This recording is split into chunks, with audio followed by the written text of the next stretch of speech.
Police ने गांव वालों को सुभाष मौर्य के सर कटी लाश हाईवे की तरफ ले जाते हुए देखा है। शायद वो लोग चक्का जाम करने वाले हैं। पुलिस प्रशासन, हाय हाय, पुलिस प्रशासन, हाय हाय,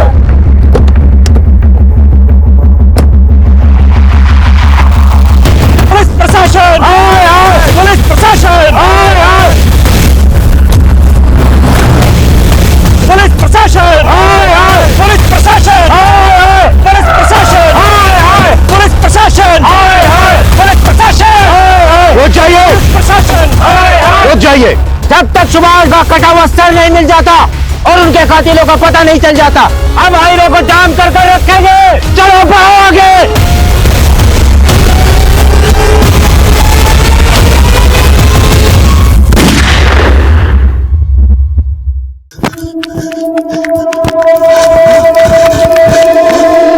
अनिल भैया, मार लो बोले बाबा का प्रसाद। अनिल भैया, वो हमारी साइकिल तो आ जाएगी ना? वो बाबूजी पूछ रहे थे, आपके भरोसे उस सरकारी स्कीम में इतना पैसा लगाया है ना। अनिल भैया गजब हो गया। इतना हाफ क्यों रहे हो? वो सुखाराम की बैल पीछे पड़ गई है क्या? बैल नहीं, पूरा गांव पीछे पड़ा है। वो सरकारी स्कीम वाले लल्लन और बच्ची पांडे दिल्ली की ठगी निकले। वो सिलाई मशीन, ट्रैक्टर, कुछ सब छूटा था, सारे पैसे लेके भाग गए। अरे कब डूबेगा तू अनिल? पहले पूरे घर का पैसा डुबोया, अब पूरे गांव वालों को डुबो दिया। अरे खोपड़ी में दिमाग है, उसको चिल्ला मार के फूंक दिया तूने। हम अपने भाई के बेवकूफी के लिए आप सबसे माफी मांगते हैं। गलती तुम्हारी नहीं, तुम्हारे भाई की है। इस काम के सभी लोग तुम्हें बहुत मानते हैं, जिसकी वजह से पंचों ने पुलिस को नहीं बुलाया। और तुम्हारे भाई की वजह से जिन लोगों के पैसे डूबे हैं वो तो लौटाने ही पड़ेंगे। तुम्हें 1 साल का वक्त दिया जाता है ताकि तुम पर अधिक दबाव ना पड़े।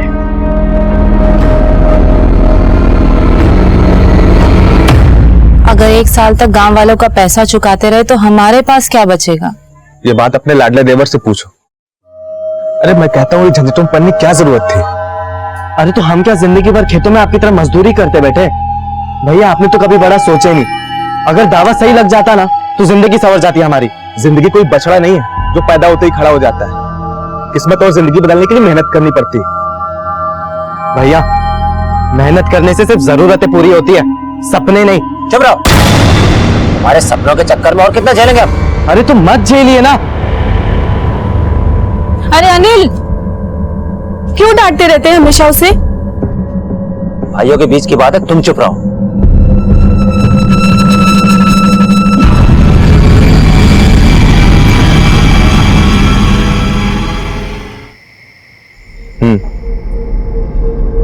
चलो बाद में बात करते हैं। अनिल, हाँ भैया, चले? हाँ चले। चला जा।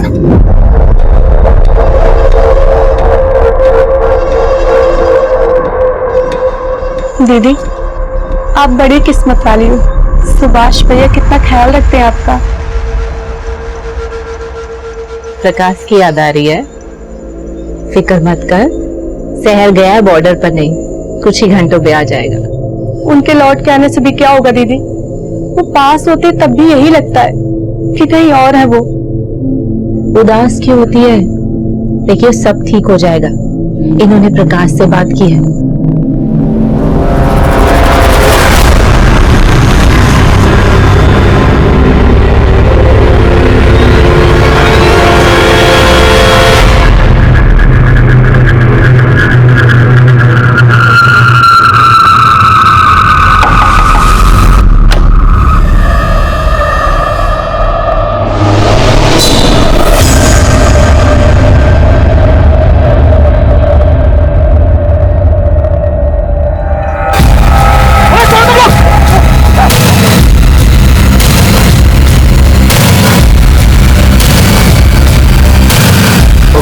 गोपाल की जय, कन्हैया लाल की।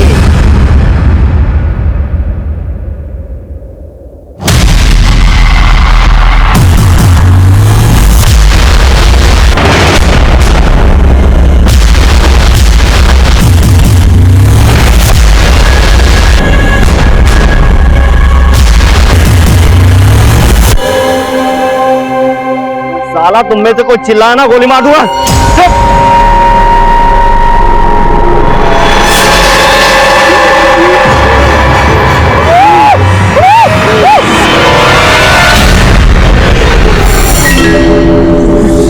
चलो चलो।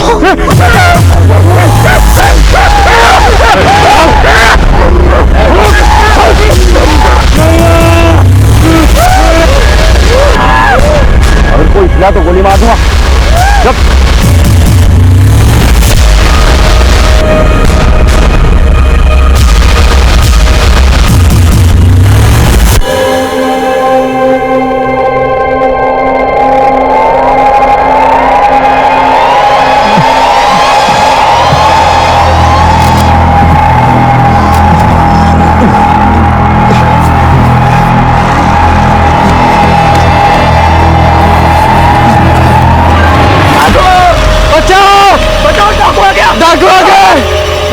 डाकू आ गए, बचाओ!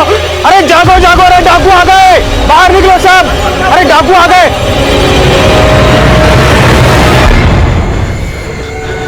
अरे तू उन्हें अकेले कैसे छोड़कर आ गया? कौन थे वो लोग, कहाँ लेके गए इन्हें? भाभी हमें कुछ भी नहीं पता। वो बहुत खतरनाक लोग हैं। उनके चेहरे पर कपड़ा था और उनके पास बड़ी बड़ी बंदूकें भी है। ऐसा करते हैं, हम सभी मिलकर चलते हैं। आप सभी अपनी अपनी लाठियां लीजिए और मेरे साथ चलिए, और तुम तीनों चलो जगह दिखाने को। चलो चलो जल्दी चलो चलो। हे भगवान।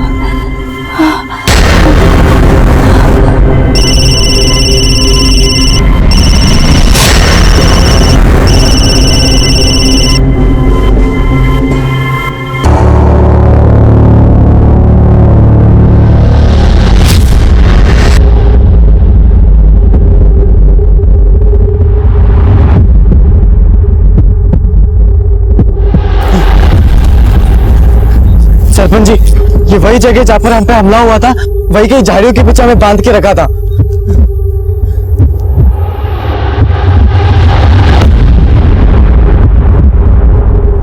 सभी लोग दूर दूर फैल जाइए और जल्दी से सुभाष को ढूंढिए, आसपास के सारे खेतों में, जल्दी। सुभाष! सुभाष भैया! सुभाष! सुभाष!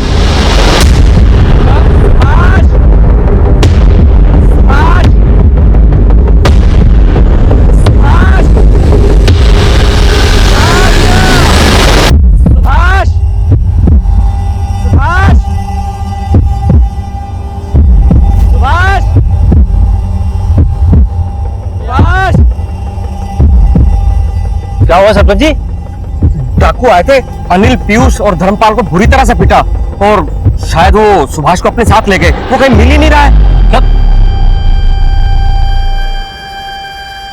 सुभाष! सुभाष भैया! सुभाष! सुभाष भैया! सुभाष! सुभाष भैया! सुभाष! सुभाष! सुभाष!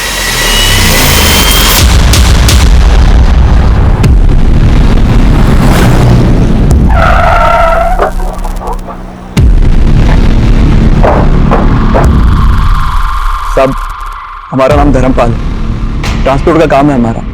टेम्पो, ट्रैक्टर ये सब भाड़े पर देते हैं हम। कल रात हिसाब का पैसा लेकर लौट रहे थे तो गमछा पहने 3 लोगों ने हम पर हमला कर दिया, हमें पीटा। एक के पास तो बंदूक भी थी साहब, हमसे हमारे पैसे भी छीन लिए और फिर हमें बांध कर वहीं इंतजार करने लग गए। और फिर बेचारा वहां सुभाष आ गया और फिर अनिल और पीयूष आ गए। साहब, हम और पीयूष वहां से खाट लेकर आ रहे थे, फिर अचानक हम पर लाठियों की बरसात होने लगी। हमें तो पता ही नहीं चल रहा था साहब कि क्या हो रहा है। उन लुटेरों के चेहरे नहीं देखे तुमने, पर उनकी बातें तो सुनी होगी। वो क्या बातें कर रहे थे आपस में? नहीं साहब, आपस में ऐसा कुछ तो बात नहीं कर रहे थे, बस बार बार हमको धमका रहे थे। फिर हम सबको बांध दिया साहब और सुभाष भैया को वहां से पीछे की ओर लेके चले गए। और साहब फिर थोड़ी देर बाद हमने हिम्मत की, अपने हाथ खोले और अपनी जान बचाने के लिए भागे साहब। इससे पहले तुम्हारे गांव में कोई ऐसी वारदात हुई क्या? साहब, इससे पहले भी 1-2 लूटपाट की वारदातें हुई थी, मगर वो लोग ऐसे किसी को साथ में नहीं लेके गए। प्रकाश, तुम्हारे भाई सुभाष की किसी के साथ कोई दुश्मनी थी क्या? सुभाष भैया को हमने इतने सालों में किसी के साथ लड़ते झगड़ते नहीं देखा। शायद कोई ऐसा हो जो ये जानता हो कि रात को सुभाष खेतों को पानी देने जाने वाला है और उसने मौके का फायदा उठा लिया हो। साहब, आमतौर पर खेत में रात को पानी देने मैं जाता हूँ। कल मैंने भैया से कहा कि इस बार मंडी में जाऊंगा। हमें नहीं पता था कि भैया के साथ ये सब हो जाएगा। ये सब हमारे कारण हुआ। अनिल, पीयूष और धर्मपाल, तीनों के बयान बिल्कुल एक जैसे हैं। लग तो यही रहा है कि मामला लूट का है। पर एक बात समझ में नहीं आ रही है, अगर ये मामला सिर्फ लूट का है तो फिर वो लोग सुभाष को अपने साथ क्यों ले गए? सर पूरा खेत और आसपास के जंगलों में शांत है।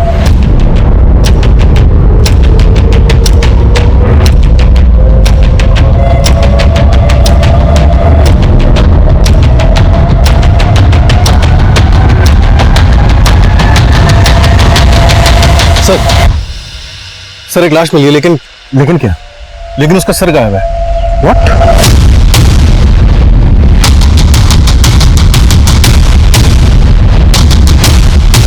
भैया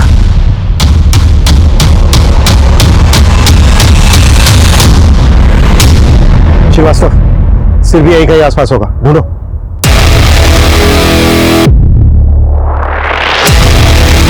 रुक चाचा, अरे रोड कह रहा था, मैं संभाल के पकड़ इसको। इस आदमी ने परेशान करके रख दिया यार। अरे चाचा यार, तू अपने इलाज क्यों नहीं करवाता? पानी पीता कम है, निकालता ज्यादा है। अब जल्दी कर, वो उल्टी खोपड़ी गिरा देगा। हाँ चाचा, बैठो जल्दी यार, बैठो बैठे। हाँ चले।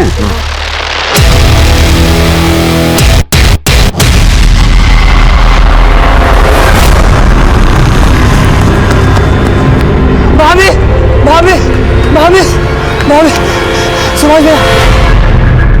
सुभाष भैया की लाश मिली है। भाभी भाभी क्या हो गया? हमने उस इलाके के आसपास का सारा जंगल दोबारा से छान मारा। 15 घंटे चली सर्चिंग के बाद भी सुभाष का सर हमें कहीं नहीं मिला। इस दौरान सुभाष के परिवार के साथ साथ पूरा गांव भी हमारे खिलाफ हो गया। पोस्टमार्टम के लिए वो हमें सुभाष का धड़ सौंपने के लिए तैयार ही नहीं थे। उन्हें समझाने के सारे प्रयास विफल रहे और आखिर में बेकाबू हुए गांव वालों ने चक्का जाम करने का फैसला किया। इससे पहले कि कोई अनहोनी घटे, हमें स्थिति को नियंत्रण में लेना था। गांव वालों का खोया हुआ भरोसा वापस जीतना था। देखिए, हम लोग यहाँ आप लोगों की मदद के लिए ही आए हैं। आप लोग यही चाहते हैं ना कि सुभाष के कातिल पकड़े जाएं? हम भी यही चाहते हैं, लेकिन उसके लिए जरूरी है सुभाष का पोस्टमार्टम होना। मेरे भाई का सर चाहिए मुझे। आपने तो हाथ खड़े कर दिए कि उसका सर नहीं मिला। अगर आप लोगों में से कोई हमारी बात को समझ रहा है तो प्लीज समझाइए इसे। देखो, जितनी देर होगी पोस्टमार्टम रिपोर्ट आने में, उतनी ही देर होगी तुम्हारे भाई को इंसाफ मिलने में।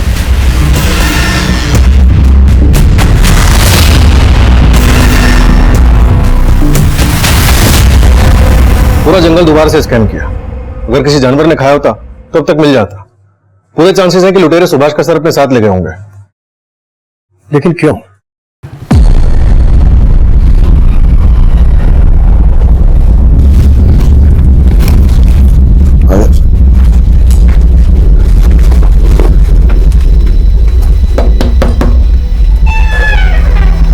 काम हो गया आपका।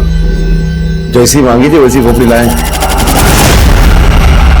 कातिल सर का क्या करेंगे ये बात समझ में नहीं आ रही है। ये लोग पहले से उस जगह पर घात लगाकर बैठे थे।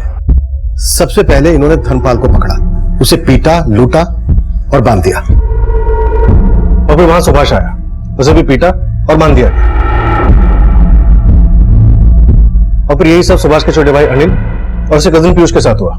लेकिन इन चारों को बांधने और पीटने के बाद उन्होंने सिर्फ सुभाष को चुना। उसे घसीट कर ले गए, उसका सर काटा, सर अपने साथ ले गए। ये भी तो हो सकता है कि ये मर्डर करने के इरादे से ही आए हो, लूटे कवरअप हो। सर, अक्सर खेतों में पानी छोड़ने के लिए सुभाष का छोटा भाई प्रकाश जाता था, पर उस वक्त प्रकाश ने सुभाष किया। हो सकता है कि टारगेट प्रकाश रहा हो और सुभाष गलती से मारा गया।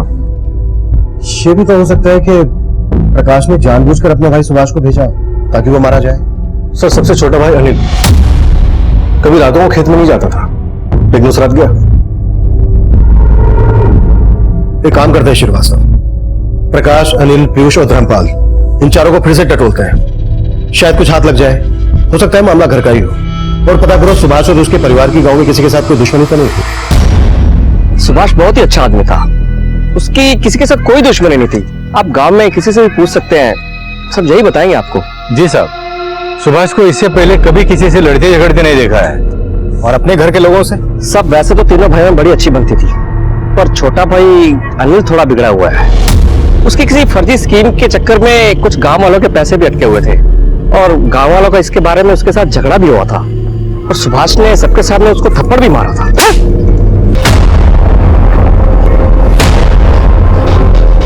वो दिन क्यों चुना? कैसा सवाल है साहब? बहुत ही सीधा सा सवाल है प्रकाश। रोज खेतों को पानी देने तुम जाते थे और तुम्हारा भाई सुभाष मंडी, लेकिन उस दिन उल्टा हुआ और तुम्हारा भाई मारा गया। पर मुझे मालूम होता उस दिन वहां कुछ ऐसा होने वाला है, मैं खुद जाता, भैया को कभी नहीं जाने देता। सब सुभाष, प्रकाश और अनिल, जहां तक हम जानते हैं तीनों भाइयों में बहुत अच्छी बनती थी, सीधे साधे लोग हैं साहब। आप बार बार हमसे वही सवाल क्यों पूछ रहे? साहब हमने हमारे भैया को खोया है और साहब हमें परेशान करने से अच्छा आप जाके भैया के कातिलों को ढूंढिए।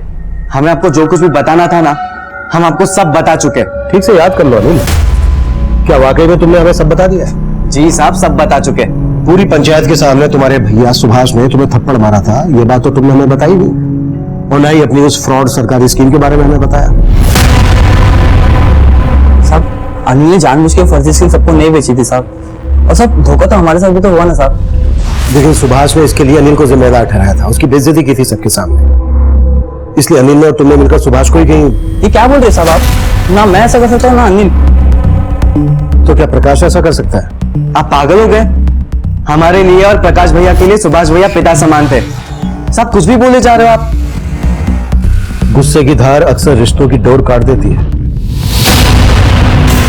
जब सुभाष ने सबके सामने तुम्हें थप्पड़ मारा था, गुस्सा तो आया होगा तुम्हें। तीनों भाइयों का रिश्ता इतना कच्चा नहीं था साहब। लेकिन ये बात एकदम पक्की है कि किसी ने तगड़ी दुश्मनी निकाली तुम्हारे भाई से, वरना कोई उसका सर काट के क्यों ले जाता? अगर दुश्मन घर के भीतर का नहीं है तो फिर कौन हो सकता है? हम नहीं जानते। पता नहीं साहब।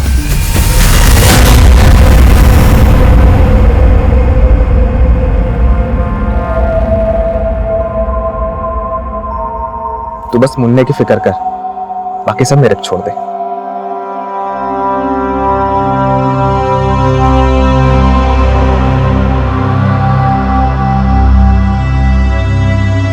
दीदी, मुझे कुछ ठीक नहीं लग रहा है। प्रकाश कभी मंडी नहीं जाते थे, लेकिन उस दिन गए। उस रात जब ये सब हुआ तो हमने उन्हें फोन भी किया था, उन्होंने फोन काट दिया और फिर बंद कर लिया। क्या ये सब इत्तेफाक है? प्रकाश, अनिल, पीयूष, धर्मपाल, सबके सब एक ही बात दोहरा रहे हैं। इनमें से कोई तो है जो कुछ छुपा रहा है। कुंडली निकालो सबकी। सर जिस तरह से सर काटा गया उससे लगता है किसी पेशेवर का काम है। 3 लोग थे, किसी गैंग से जुड़े हुए हो सकते हैं। शायद सुभाष के किसी दुश्मन ने सुपारी दी। पंजरिया गांव के आसपास के हिस्ट्री शीटर्स को खंगालो, खबरों को लगा दो काम पर। और रिकॉर्ड्स कब तक आ रहे हैं? कल तक आ जाएंगे सर। गुड।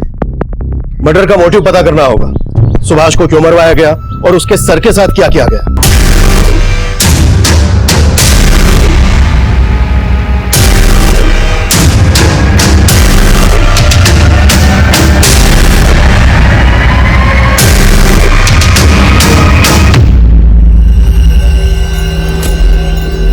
ये लीजिए।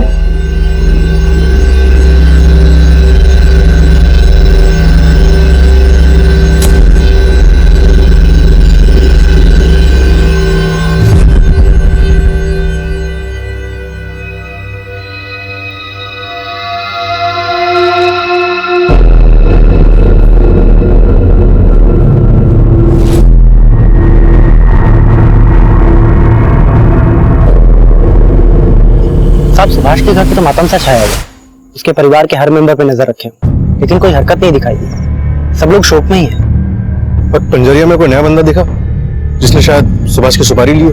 वो काम भी चल रहा है सर। सुपारी लेने वाले सभी गैंग में छानबीन कर, जैसे कुछ पता चलता मैं आपको बताता हूँ। भाभी अगर उस दिन भैया की जगह मंडी नहीं गए होते, आज सुभाष भैया। हमने उस रात आपको फोन भी किया था, आपने फोन काट दिया और फिर बंद कर दिया। क्यों? हम भाभी से बात कर रहे हैं, अंदर जाओ। हमसे कुछ छुपा नहीं है। ज्यादा होशियार मत दो। क्या बात करें तुमसे?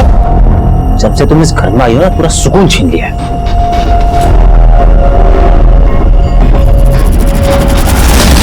अरे बाहर निकल यार, जब देखो बाथरूम में घुसा रहता है। ये मजा आ गया। मजा आ गया? ऐसा थोड़ी ना होता है, इतनी मेहनत की है, पैसे मिले नहीं है। अरे भतीजे थोड़ा ठंड रख, तेरे चाचा ने डबल डील की है, एक कटे हुए सर के 2 इनाम मिलने वाले। देर सवेर तो होती रहती है। इधर ज्यादा देर रुकना ठीक नहीं है, आके वर्दी वाले कुत्ते सुन लेंगे हमें। अरे भतीजे कहा ना थोड़ी ठंड रख, कुछ नहीं होगा। एक ऐसे ही चाचा भतीजे की जोड़ी देखी थी हमने, दिखने में ऐसा लगता था किसी पागलखाने से भाग कर आए हैं। भतीजे कितनी बार तुमको बोले हमारे रहते जेब में हाथ मत डाला करो। बजा बजा बजा, कितना बोलो? 40। सब कुछ नहीं है। चाचे कितनी बार बोले हैं घर से निकले छुट्टे रखा करो।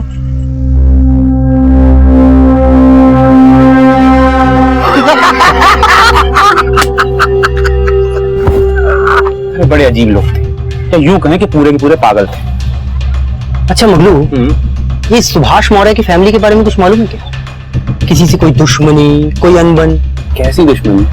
बड़े ही मामूली लोग, खेती बाड़ी करने वाले। पर हाँ, जब हमें यह मालूम चला कि सुभाष मौर्य का सर गायब है, तब मेरे दिमाग की बत्ती चली। अच्छा, तो अपने इस दिमाग की बत्ती की रोशनी जरा हमारे केस पे भी डालना। क्या है कि मुझे ये मामला ना दुश्मनी का नहीं लगता, तो हमें लगता है कि ये जादू टोने का मामला है। ये 6 महीने पहले पास के गांव में बिल्कुल ऐसा मामला हुआ था, बस फर्क इतना है कि यहाँ हाथ गायब थे, यहाँ सर गायब है। सर, सुभाष की पोस्टमार्टम रिपोर्ट आ गई है। गला किसी तेज धार वाले हथियार से काटा गया, वो भी एक ही बार में। बॉडी पे गए घाव है, लेकिन मौत गला कटने से हुई है। लेकिन ये सर काट कर ले जाने के पीछे क्या मकसद हो सकता है? सर, ये कोई घरेलू मामला नहीं लग रहा है। खबरी भोला से फोन पे बात हुई थी, वो भी आ ही रहा है। उसका कहना है कि पंजरिया से कुछ 25 किलोमीटर दूर सूरागंज गांव में कुछ इसी तरह की वारदातें घटी थी। कहना है कि कोई जादू टोने वाला मामला है। जादू टोना यानी नरबली दी गई है। लेकिन उस वक्त वहां पर 4 लोग मौजूद थे, उनमें से सिर्फ सुभाष को ही टारगेट क्यों बनाया गया?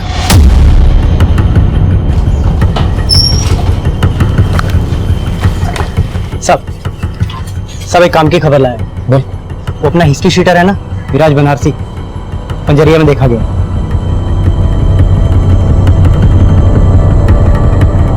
मिराज बनारसी लूट के काफी बड़े केसेस में इन्वॉल्व रहता है। तो 2000 रुपए की लूट के लिए इतनी मेहनत क्यों करेगा? बाद में कोई वजन नहीं है। एक भारी खबर भी लाए साहब। बोलना। गांव में 2 नए कबूतर आए हैं, चाचा भतीजे की जोड़ी। देखने में पागल टाइप के। सर, हो सकता है कि उनका इस केस में कोई हाथ हो। चाचा भतीजे की जोड़ी, जिसने भी इस जोड़ी को देखा है उसकी मदद से इनके स्केचेस बनवा। और ये जादू टोने के बारे में क्या बोल रहा था? हाँ साहब, वो सूरागंज गांव है ना साहब, वहां पे भी ऐसे 2 केस सामने आए। 2 लाशें मिली, एक का सर गायब है और एक का हाथ। हमें इस जादू टोने वाले एंगल में और घुसना चाहिए, क्योंकि सर काटने के पीछे ही वजह हो सकती है।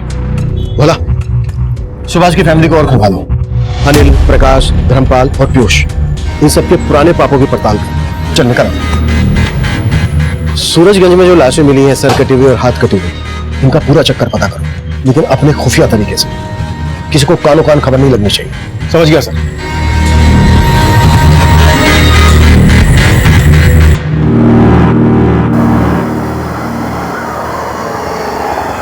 नाम तो हमारा इंद्रजीत है, लेकिन जिंदगी से हारे हुए।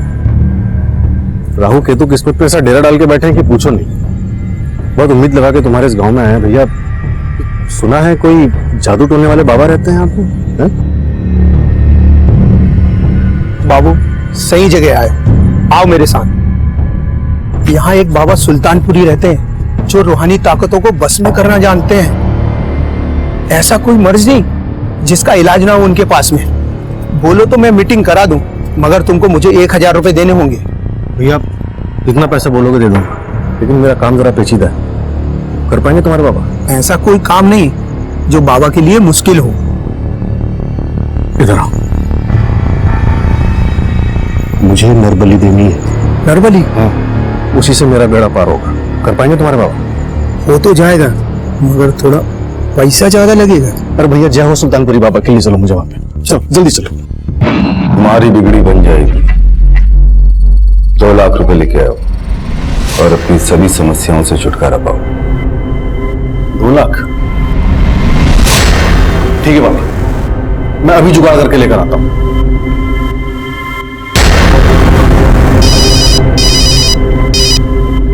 हाँ श्रीवास्तव, सूरज का बाबा सुल्तानपुरी नरबली करने के लिए तैयार हो गया सर। ले आओ इस बाबा को। अब इस पर जादू टोना हम करेंगे हमारे तरीके से सर।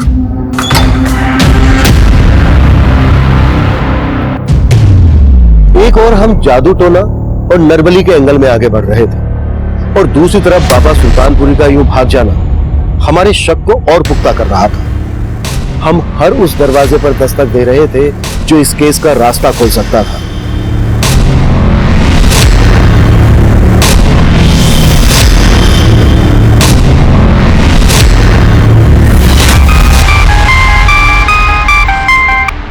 हेलो साहब, एक नई बात पता चली है कि सुभाष का भाई प्रकाश पहले धर्मपाल के वहां काम करता था, लेकिन अभी कुछ दिनों पहले धर्मपाल ने उसे नौकरी से निकाल दिया। ये बात ना धर्मपाल ने बताई और ना ही प्रकाश ने। लगता है सुभाष की फैमिली काफी कुछ छुपा रही है हमसे।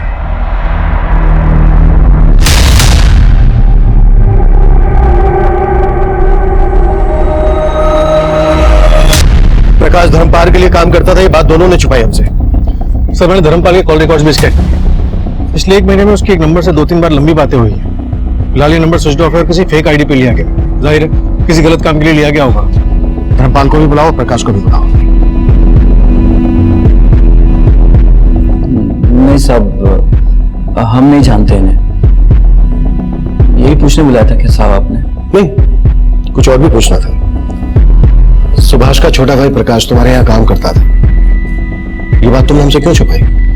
साहब, इसमें छुपाने वाली क्या बात है? वो काम में अच्छा नहीं था, हमने उसे निकाल दिया, तो फिर इसमें कौन सी बड़ी बात हो गई?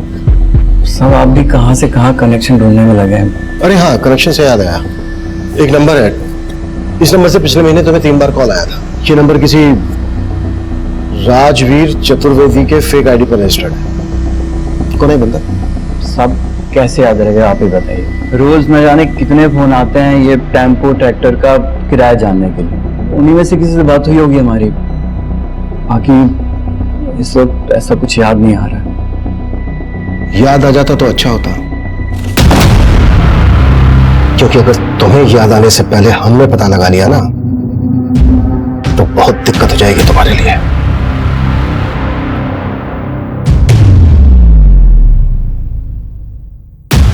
सर, हम फोटो के बारे में बता चुके हैं, हम इनमें से किसी को नहीं जानते। सर, हम धर्मपाल के यहाँ नौकरी करते थे, उसको सही नहीं लगा, उसने हमें निकाल दिया।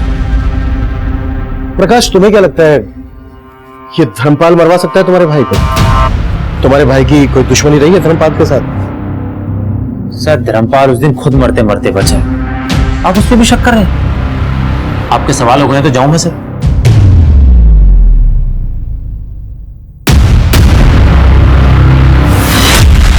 सच बोल रहा हूँ भाई, सुभाष ने प्रकाश की शादी उससे बिना पूछे तय कर दी थी। एक बार हमसे पूछ तो लेते, हमें नहीं करनी है शादी। अरे इसमें पूछने वाली बात क्या है प्रकाश? हमारे बाबूजी ने हमसे पूछ के शादी की थी हमारी। अब देख, हमने जुबान दे दी तो हमारी जुबान की कोई कीमत नहीं है क्या? शादी तेरी सुमन से ही होगी, बस बोल दिए हम। हाँ, सच है कि हम सुमन से शादी नहीं करना चाहते, नाराज थे भैया से। इसका मतलब ये तो नहीं कि हम अपने भैया को मार दें। अगर हमें मारना ही होता ना तो हम अपनी बीवी को नहीं मार देते। मतलब मारने के बारे में तुमने सोचा जरूर था? हम तो ये सोच रहे हैं साहब, आपको गोल गोल घुमाने में दिलचस्पी है, हमारे भैया के कातिलों को ढूंढने में नहीं। हमें शादी के खिलाफ थे, लेकिन हम अपने भैया के फैसलों की इज्जत करते थे। सुमन के साथ शादी करके खुश हो तुम? जी नहीं, काट रहे हैं, बिना किसी शिकायत के काट रहे हैं।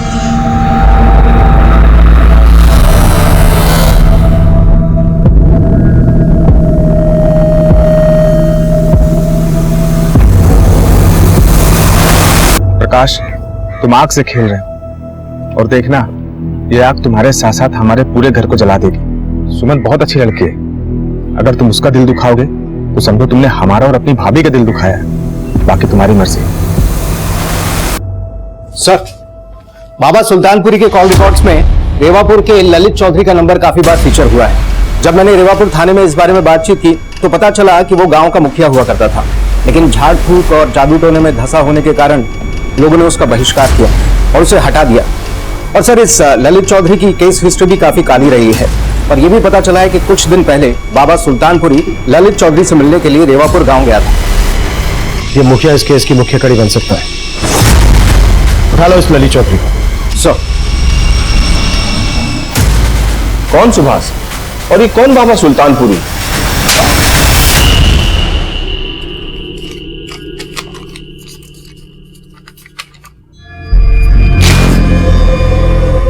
पिछले महीने में कम से कम 11 बार बात हुई है तेरी बाबा सुल्तानपुरी से, और गांव वालों ने बताया कि तुझसे मिलने भी गया था।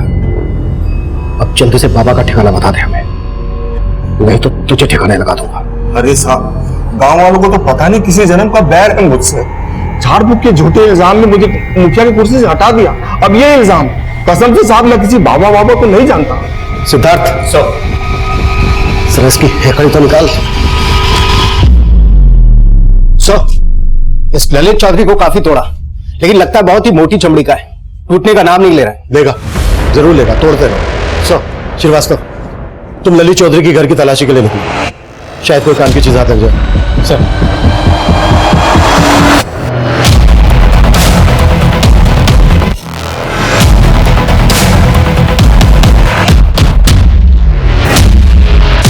आपने बिल्कुल सही सुना है साहब, ये ललित चौधरी झाड़ फूक में बहुत माहिर है। कई बाबाओं से ताल्लुक है इसके, और कई बार तो रात में अपने खेत में जाके पता नहीं कौन सी काली विद्या आजमाता है। ये ललित चौधरी का खेत कहां पर है?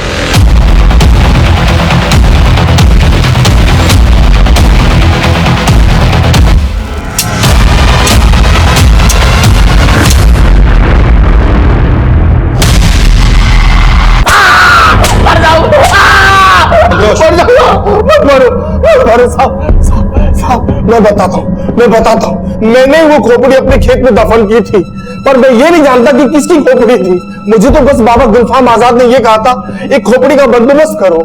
अब ये नया बाबा कहां से आ गया? बाबा गुलफाम आजाद दिल्ली में रहते हैं, काली विधाओं में माहिर हैं। उन्हें किसी काम के लिए ये खोपड़ी चाहिए थी। बस ये बात मैंने बाबा सुल्तानपुरी को बताई, उन्होंने खोपड़ी लाके दी। बस साहब, इसके अलावा मुझे कुछ नहीं मालूम साहब।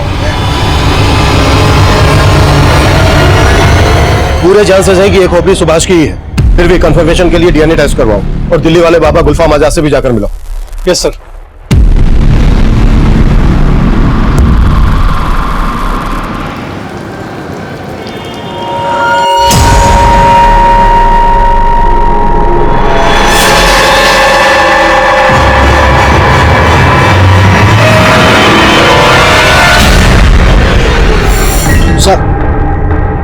चाचा भतीजा का भी क्रिमिनल रिकॉर्ड रहा है।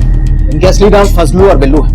पंजाब में लूट और मारपीट के 2-3 केसेस में इनका नाम उछला था, कुछ टाइम अंदर भी थे। सुभाष की मौत के आसपास फजलू और बिल्लू अंजरिया में देखे जाते हैं। हो सकता है इस बार ये चचा भतीजे मारपीट और लूटपाट से आगे निकल गए, मर्डर की सुपारी लिए। हिस्ट्री शीटर मिराज बनारसी भी इसी दौरान देखा जाता है। कातिल कुल 3 लोग थे। अगर देखा जाए तो कड़ियां जुड़ तो रही हैं, लेकिन कई सवाल भी खड़े कर रही हैं। अगर हम ये मानकर चले कि इन चाचा भतीजे ने बाबा सुल्तानपुरी को इंसान की खोपड़ी सप्लाई करने के लिए सुभाष का सर कलम किया, तो सवाल ये उठता है कि सुभाष ही क्यों, अनिल, पीयूष और धर्मपाल क्यों नहीं?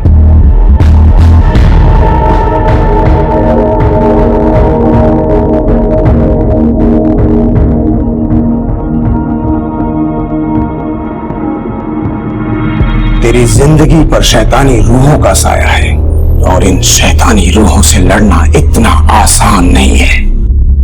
तेरे हाथ की लकीरों को बदलने के लिए मुझे एक नया हाथ चाहिए। तुझे किसी आदमी का दायां हाथ काट कर लाना होगा। बाबा, आपका दायां हाथ काट दूं चलेगा? जनाब, आप मुझ पर बेवजह शक कर रहे हैं। बेवजह शक कर रहे हो? चल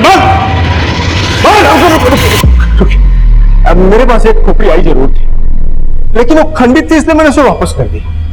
अब वो खोपड़ी किस आदमी की थी ये मुझे नहीं पता। अब मैं किसी सुभाष को नहीं जानता ना, मैं इसमें से किसी को नहीं जानता।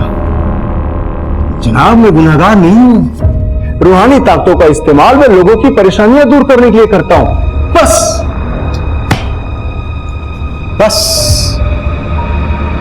अब खुद की दूर करने के लिए करना, क्योंकि जेल में तुझ पर बहुत सी परेशानी आने वाली है।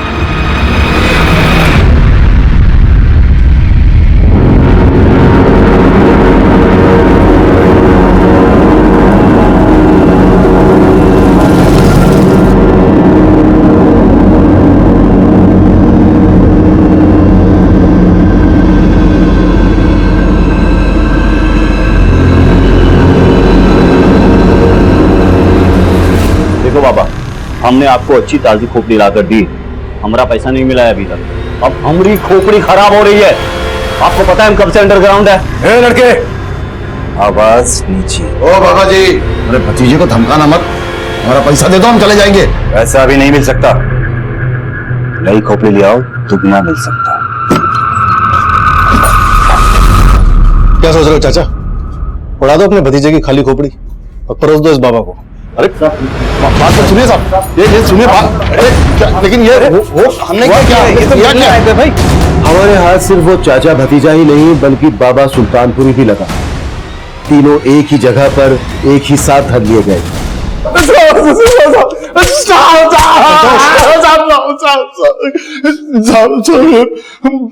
बाबा सुल्तानपुरी बहुत उल्टी खोपड़ी है साहब, उसने हमको 2 लाख रुपए ऑफर दिया कटे मुंडी लाने के लिए। साहब, मुझे ललित चौधरी ने 5 लाख रुपए देने का वादा किया था। उसे एक इंसानी खोपड़ी चाहिए थी साहब। उसने कहा था काम खत्म होने के बाद पैसे देगा। मुझे बाबा गुलफाम आजाद ने 20 लाख रुपए देने का वादा किया था।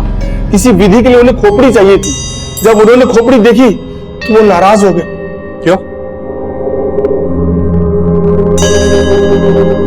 ये नहीं चलेगी, इसके जबड़े टूटे हुए हैं। बाबा बड़ी मेहनत से मिली है, आप बोली तो दूध से चिपका दूं। ले जा इसे, ये मेरे किसी काम की नहीं है। पर सुभाष को ही क्यों मारा? सुभाष के अलावा उस वक्त वहां पर 3 लोग और भी थे। सुभाष को ही क्यों टारगेट बनाया गया? साहब, ये चुनाव मिराज बनारसी ने किया है, मटर भी उसी ने किया साहब, हमने नहीं किया। एक मिनट, ये मिराज कहां से आ गया बीच में? खोपड़ी की डील तो बाबा सुल्तानपुरी से हुई थी ना तुम्हारी? साहब, वो हमें डबल डील मिला था साहब। कैसी डबल डील? देखो, हमको किसी को टपकाने का काम मिला हुआ है, लेकिन काम बहुत फैला हुआ है, हमसे अकेले होगा नहीं। देखो मिराज भाई, हम लोगों ने आज तक कहीं फूल मर्डर नहीं किया है और ना ही करना चाहते हैं। क्यों भतीजे? सही कहा चाचा। पहले पूरी बात तो सुनो। मारूंगा मैं ही, तुमको सिर्फ साथ देना है।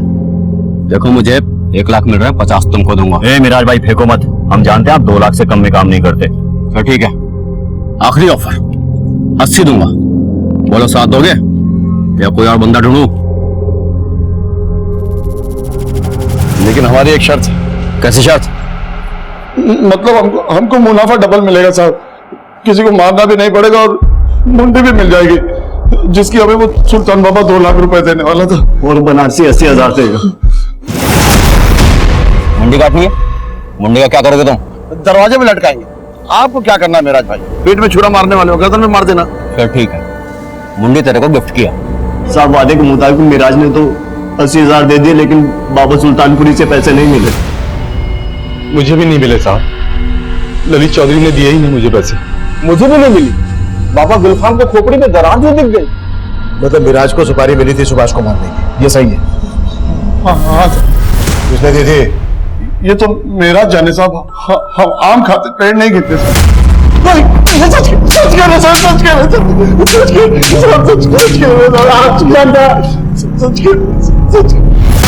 अब ये तो पक्का है कि सुभाष की सुपारी दी गई थी मिराज बनारसी को, लेकिन सुपारी दे कौन सकता है? अनिल, प्रकाश, पीयूष और धर्मपाल, इनके खिलाफ तो कुछ मिला नहीं है। सर, धर्मपाल के कॉल रिकॉर्ड्स में एक फेक आईडी से लिया गया नंबर मिला था ना, हो सकता है वो सुपारी उठाने वाले का, मिराज बनारसी का। पॉसिबल है, उठा लो धर्मपाल को। मैंने कहा था तेरे से कि तेरी याद आने से पहले अगर हमने पता कर लिया तो बहुत दिक्कत होगी तेरे लिए। हमें धर्मपाल से मिराज के बारे में कोई लीड नहीं मिली, तभी हमें हमारी खबरियों से मिराज बनारसी के ठिकाने का पता चला।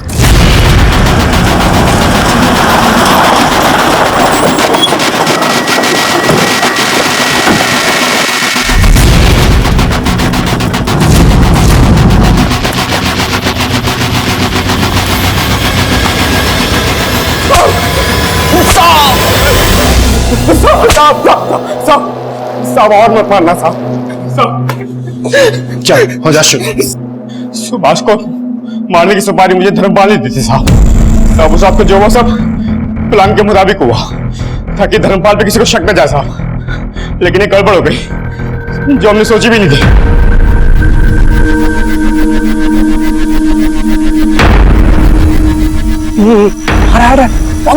जल्दी मारो।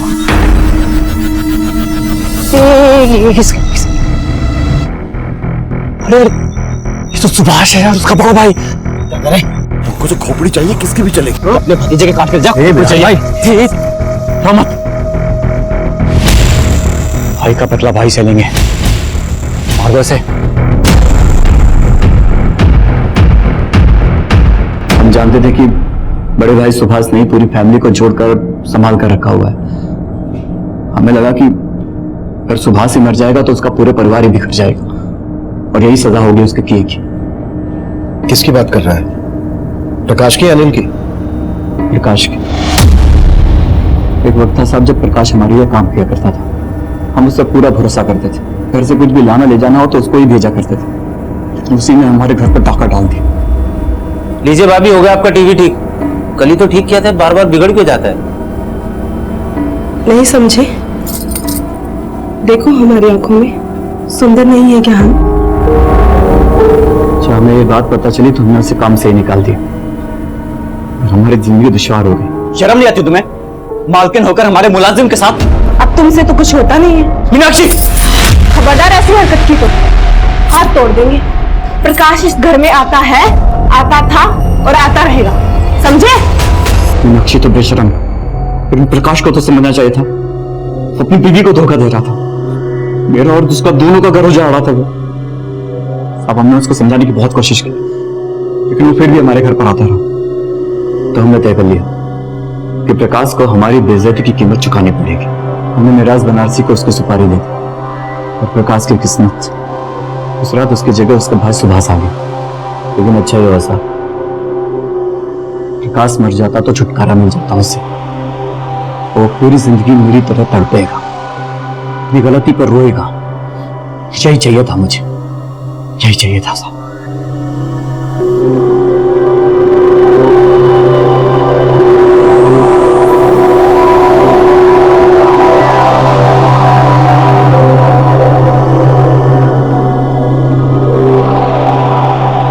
धर्मपाल जुडिशियल कस्टडी में है। धर्मपाल की पत्नी मीनाक्षी ने कोर्ट में डिवोर्स फाइल कर दिया है और दिल्ली से पकड़े गए बाबा गुलफाम आजाद ने इंटरोगेशन में ये कन्फेस किया कि वो देश के 5 राज्यों में ऑर्गन सप्लाई का रैकेट भी चला रहा था। धर्मपाल के अंदर एक लावा उबल रहा था। उसकी पत्नी की बेवफाई और ताने उसकी मर्दानगी को चोट पहुंचा रहे थे और आखिर एक दिन ये लावा फटा जिसमें एक निर्दोष अपनी जान गंवा बैठा। सुभाष को इस बात का आभास बहुत पहले ही हो गया था कि उसका भाई आग से खेल रहा है। उसने होने वाले जुर्म की दस्तक महसूस की थी और सबको चेताया भी था, पर अफसोस इत्तेफाक के रचे इस खेल ने सुभाष को इस जुर्म का शिकार बना दिया। इस केस में एक और पहलू सामने आया जो हमारे समाज का बहुत बड़ा दुश्मन है। झाड़ फूंक, मैली विद्या, जादू टोने, अंधश्रद्धा। अक्सर ये टोटके डर के साए में पनपते हैं और ढोंगी पाखंडी बाबा इसकी आड़ में फेंका कारोबार करते हैं। किसी दूसरे इंसान की बलि देने से आपकी जिंदगी के सारे कष्ट दूर हो जाएंगे। ये बात सुनने में ही कितनी वाहियात और घिनौनी लगती है, लेकिन दुखद सच्चाई यही है कि लोग न सिर्फ इस पर विश्वास करते हैं बल्कि अमल भी करते हैं। हमारा इस केस को दिखाने का मकसद है देश में चल रही ऐसी अमानवीय रीतियों के खिलाफ लोगों को जागरूक करना। दूसरे लोगों की गलतियों से, उनके अनुभवों से सीखना ही समझदारी है। देखते हैं हमारे आज के एपिसोड की दूसरी कहानी।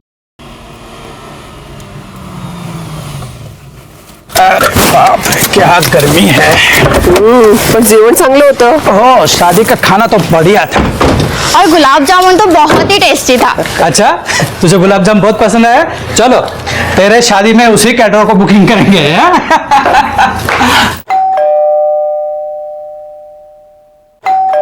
ऐसे क्या हुआ? दरवाजा क्यों नहीं खोल रही है? खुलेगी। जागृति, जागृति, काय झोपा काढतात काय?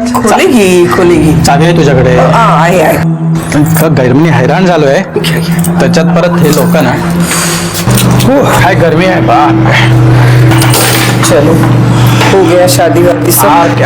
सीमा कुठे आहे मुली? बघा ना. जागृती, ए सीमा, जागृती.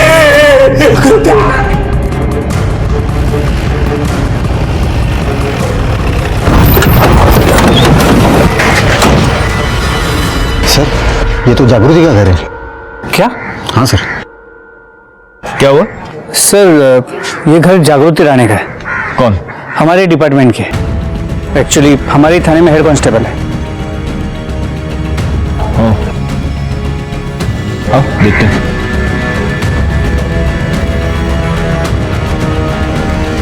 अलग अलग बांधी गई है और ये सीमा की गांठ लगता है बहुत जल्दबाजी में बांधी गई है. पॉसिबल है कि जागृति पहले मरी है और सीमा बाद में. दोनों की बॉडीज नीचे उतारो, फोटोग्राफर और फॉरेंसिक को फोन करो. सर, जोशी मैडम खाली आना.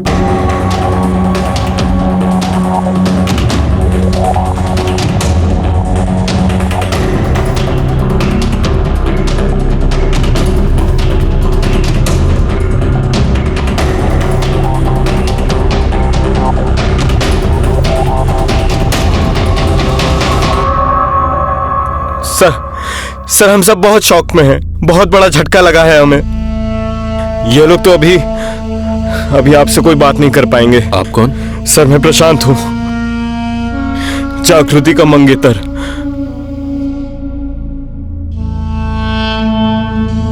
यह दिल दहलाने वाला मंजर था. सिर्फ लड़कियों के माँ बाप के लिए नहीं, हमारे लिए भी. 2 लड़कियां जिनके सामने उनकी पूरी जिंदगी पड़ी थी, जिनके कई सपने रहे होंगे, कई उम्मीदें रही होंगी. फिर ऐसा क्या हो गया? उन्होंने जिंदगी से मुंह मोड़ लिया या जिंदगी ने उनसे?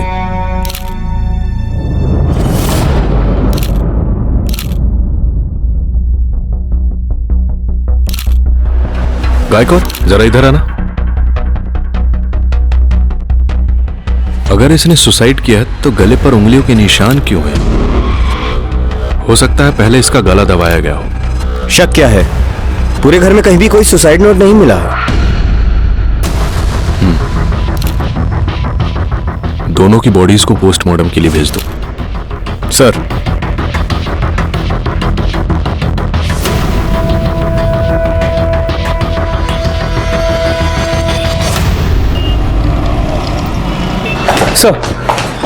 जागृति और सीमा की पोस्टमार्टम रिपोर्ट के मुताबिक दोनों की मौत दोपहर 1 और 3 के बीच हुई. और जागृति के गले पे जो उंगलियों के निशान हैं वो उसके खुद के थे. मौत की वजह? सर गला घोटने से. ये कैसे पॉसिबल है गायकवाड़? कोई खुद अपना गला घोट के कैसे मर सकता है? और उसने क्या पहले अपना गला घोटा और फिर अपने आप को लटका लिया? कोई है जो हमें घुमाने की कोशिश कर रहा है. हो सर, और आपका ये शक भी सही निकला कि सीमा की मौत बाद में हुई थी.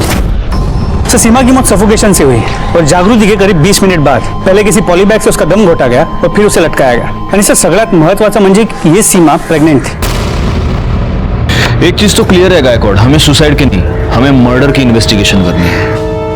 हो सकता है ये एक आदमी का काम हो या हो सकता है ये 2 अलग अलग लोगों का काम हो. एक काम करो, इनके सारे फैमिली मेंबर्स की मोबाइल लोकेशन निकलवाओ, देखते हैं सबसे बड़ा मोटिव किसके पास है. और तब तक इनके माँ बाप से बात करते हैं, देखते हैं वो क्या कहते हैं. पोस्टमार्टम के बाद हमें ये पता चला है कि आपके बेटियों ने सुसाइड नहीं किया, उनका मर्डर हुआ है.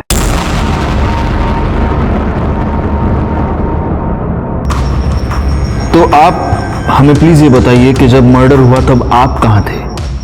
सर हम दोनों और प्रेरणा आमची धाकटी मुलगी अपने एक रिश्तेदार के शादी में गए थे. तब जागृति और सीमा घर पर ही थे. जब हम वापस आए तो देखा तो फांसी लगा ली. फांसी लगा ली नहीं, उन्हें मारकर लटकाया गया है. एक और बात, क्या आप में से कोई भी ये जानता था कि सीमा प्रेग्नेंट थी?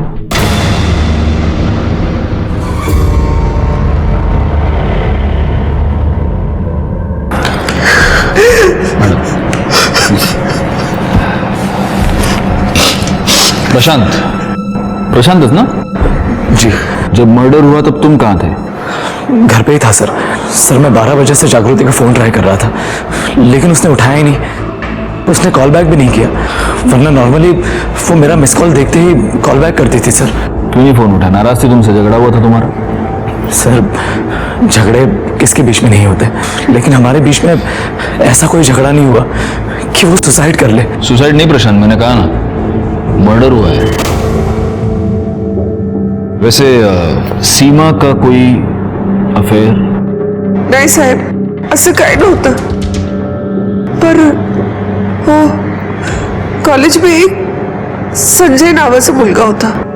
वो सर रात दिन उससे फोन पे बातें किया करती थी, बहुत टोका, लेकिन उसने कभी सुना ही नहीं। संजय, ठीक है, अभी आप जा सकते हैं। अगर हमें जरूरत पड़ी तो हम आपको वापस बुला लेंगे। एक लेडी कांस्टेबल की हत्या करके उसे सुसाइड का रूप देने की कोशिश की गई थी। नमस्कार, मैं inspector Rajesh Yadav, crime petrol Dastak के आज के इस भाग में आप सबका स्वागत करता हूं।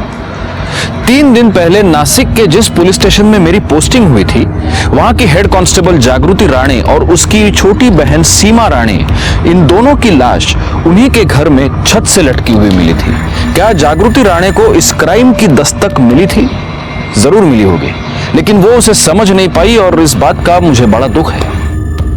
मेरे साथी पीएसआई गायकवाड़ जागृति के साथ काफी अरसे से काम कर चुके थे। गायकवाड़ ने मुझे जागृति की जिंदगी के बारे में कुछ ऐसी बातें बताई जिनमें उसकी हत्या का राज छिपा हो सकता था। काही बोलतो? अहो मुलीला बोलवा आता. लवकर घेऊन ये जागृतीला, मुहूर्ताची वेळ होत चालली आहे ना. हो आता चालते. भाई, वहीनी के बहादुरी के इनाम देखे तूने? हाँ, पुलिस वाली है बेटा, तू तो गया काम से. अरे माझा सोड, तू तुझं बघ. अगर उसे पता चल गया ना कि तू सारे 2 नंबर के काम करता है तो मुझसे पहले ना तेरी बैंड बज जाएगी. हाँ, अरे लेकिन उसको ये बात बताएगा कौन? मैं और कौन? क्या यार तू भी कभी.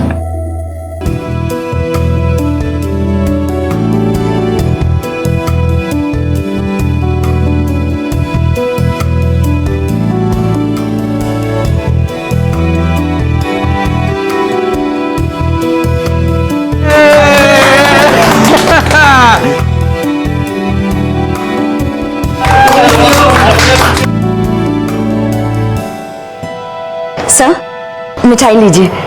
मिठाई? किस खुशी में? वो सर मेरी एंगेजमेंट हो गई. हो wow, good news, congrats. Thank you sir. लेकिन ये इतनी कंजूसी क्यों? एक लड्डू, मुझे पूरा बॉक्स चाहिए. ठीक है सर, कल आपके लिए पूरा अलग से एक बॉक्स लेकर आऊंगी, सिर्फ आपके लिए. पक्का लेके आना. जागृति बहुत खुश थी सर, उसका तो प्रमोशन भी ड्यू था. अगर सब कुछ ठीक था गायकवाड़, तो फिर प्रॉब्लम क्या थी? सर डिटेल में तो नहीं पता, मैं तो उतना ही जानता हूँ जितना मैंने देखा और सुना है. और उस हिसाब से प्रॉब्लम तो थी.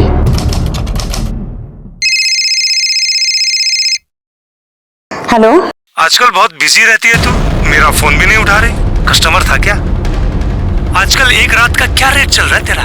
वैसे आज देख बड़ी कमाल की रही है तू. सुन तो बताना कितना ले रही है एक रात का? अरे बाप रे, शक्ल तो देखो.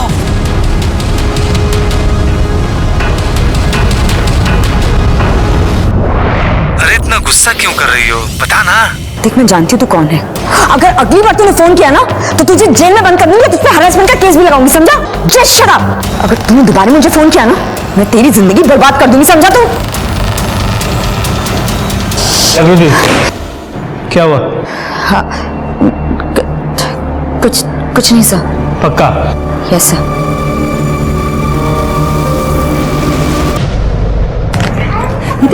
वाली कैसी है? बहुत अच्छी है. ले लो ले लो ले लो. हाँ ले लो. अरे तुम्हें ये सब खुद खरीदने की क्या जरूरत है? तुम्हें देने वाले तो बहुत बैठे हैं. क्या क्या बोला तू? यही कि अब तुम्हारा भी मार्केट में आने का टाइम हो गया है. तेरी नत तो मैं ही उतारूंगा. जाके अपनी माँ की नत उतार, समझा ना? बकवास बंद कर अपनी. अरे छोड़ नहीं तू चल. अरे मैं तो कह रहा हूँ मुंह लगी लो हमारे. चल यहाँ से, मैं कह रही हूँ ना. क्या बदतमीजी है? क्यों परेशान कर रहे हो मेरी बेटियों को?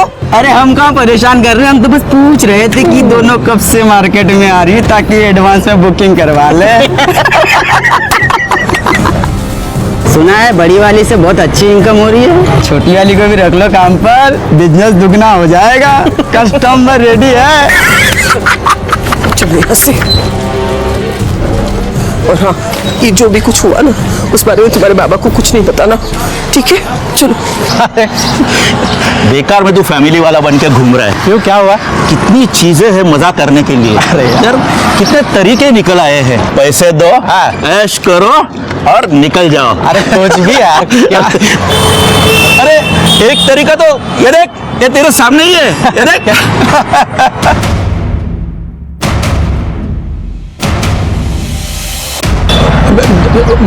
मुझे काम है, तू जा, बाद में मिलते हैं। बाद में मिलते हैं। अरे इधर जाना है ना अपने को, बाद में शाम को मिलते हैं। रात को मिलना।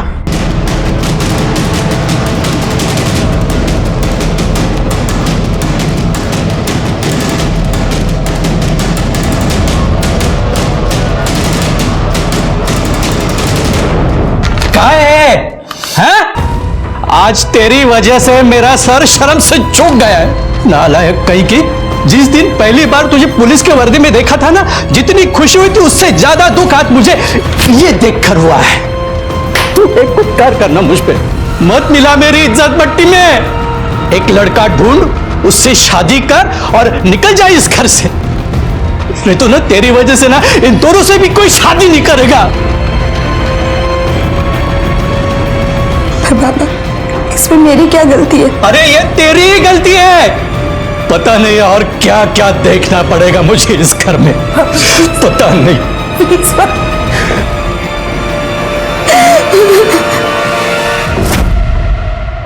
हाँ, वड़ा पाव विद एक्स्ट्रा हरी चटनी और ये हरी मिर्च मैंने खास तुम्हारे लिए मंगवाई है गायकवाड़, खाओ खाओ।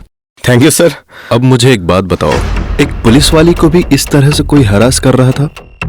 कौन था कौन ये? सर एग्जैक्टली नहीं पता, लेकिन दीपक हो सकता है। कौन दीपक? सर दीपक उसका बॉयफ्रेंड। सुनने में आया है कि दोनों का अफेयर कॉलेज के जमाने से चल रहा था। दोनों ने पुलिस की एग्जाम भी साथ में दी थी, लेकिन जागृति पास हो गई और दीपक फेल। मैम गलती हो गई मैम। तेरी तो हवा मैं निकालूंगी। चल मैम अभी सोच लो। बैठ चुपचाप, अगर भागने की कोशिश की ना फिर देखना। चुपचाप बैठ यहाँ।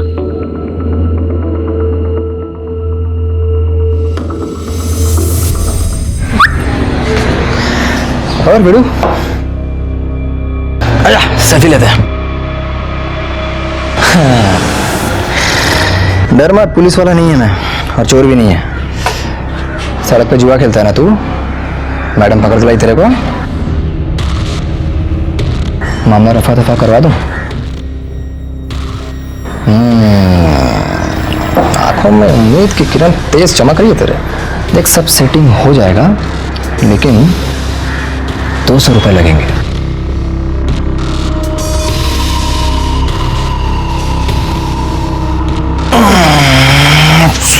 सेटिंग और क्या सोचना पड़ेगा कैसे। दीपक, तुम यहाँ क्या कर रहे हो? अरे तेरे से मिलने को आया ना मैं। एक मिनट जरा बाजू ना। अरे हाँ ना। अरे सारी बच्चे को क्यों पकड़ा तूने? जाने देना बाबा, इसे इसकी गलती का एहसास हो गया, नहीं करेगा अभी ये। तू करेगा देख। और सुनना, अपनी पहचान वाला है, अगर मैं उसे नहीं छुड़वा पाया ना तो खामखा मेरी इज्जत की धज्जियां उड़ जाएगी। गायकवाड़ से राउंड करे, वरना इसे तो मैं 2 दिन के लिए जेल में डालती, सारी अक्कल ठिकाने आ जाती। अरे अक्ल ठिकाने लगा ना मैंने इसका। सॉरी बोल, सॉरी, कान पकड़ इधर, सॉरी सॉरी बोल, प्लीज जाने देना यार। इस बार छोड़ती हूँ, अगली बार तू सड़क पे जुआ खेलते दिखाई दिया ना, निकल यहाँ से। दीपक तुम भी कैसे कैसे लोगों के साथ तुम स्माइल। दीपक, अरे अच्छी तरह से स्माइल करना। कैसे कैसे लोगों से मिलते जुलते रहते हो तुम? तो फोटो आया देख, है ना? ये ना ड्यूटी के बाद क्या कर रही है तू? फिल्म देखने चले?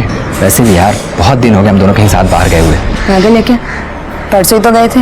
1 मिनट भी तुझसे अलग रहता हूँ ना तो ऐसा लगता है कि सदियां बीत गई हैं, और तू परसों की बात कर रही है। चलना यार प्लीज।